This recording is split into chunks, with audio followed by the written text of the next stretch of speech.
Bonjour, je suis aujourd'hui au Sable d'Olonne où je viens rencontrer les propriétaires de la librairie Voyelle. Ils m'ont contacté il y a quelques semaines concernant un texte que nous venons de voter à l'unanimité à l'Assemblée nationale sur l'économie du livre. Donc nous allons en parler ensemble.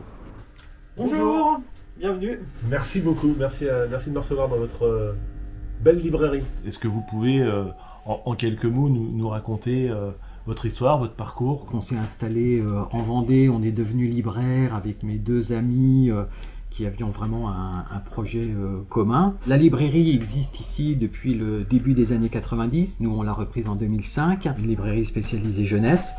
Elle s'était diversifiée au cours des années vers de la littérature adulte et on a continué un petit peu cette diversification. Elle reste toujours spécialisée jeunesse au moins pour la moitié de son activité. Vous m'avez écrit il y a quelques semaines, quelques mois par rapport à justement la situation du livre en France. On arrive au bout du processus législatif puisqu'il y a eu une première lecture au Sénat, une lecture également à l'Assemblée nationale avec un vote conforme et conforme, je crois, mais vous me le confirmerez, aux attentes des professionnels. On fête en plus cette année un anniversaire, les 40 ans de la loi sur le prix unique du livre. Cette loi a permis aux librairies indépendantes, même toutes petites, de subsister sur l'ensemble du territoire parce que ça évitait de créer des prix sacrifiés que pouvaient pratiquer des grandes enseignes à l'époque. 40 ans plus tard, les libraires existent toujours, les gens peuvent pousser la porte.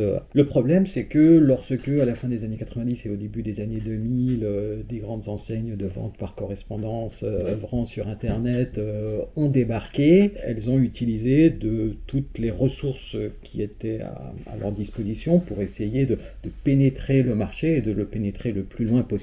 Et pour ce faire, elles ont utilisé des moyens financiers qui leur permettaient d'essayer de gagner des avantages sur les librairies physiques.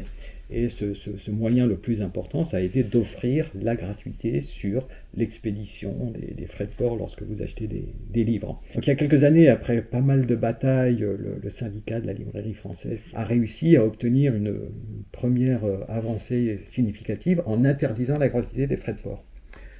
Mais cette interdiction de la gratuité des frais de port a été bafouée puisque en décidant de passer ces frais de port à 1 centime, il est évident que la fameuse enseigne en question restait toujours sur le même pied de guerre. Évidemment, la bataille a dû continuer. Alors, bon, de notre point de vue, c'est toujours tellement lent qu'on se demande comment ça se fait que ça prend des années. Mais enfin, ça a fini par venir dans le calendrier. Et donc, une loi a été débattue pour laquelle on a sollicité les parlementaires que l'on pouvait solliciter pour essayer de la soutenir, qui oblige chaque enseigne qui vend des livres et qui expédie des livres à facturer des frais de port qui sont des frais de port réalistes.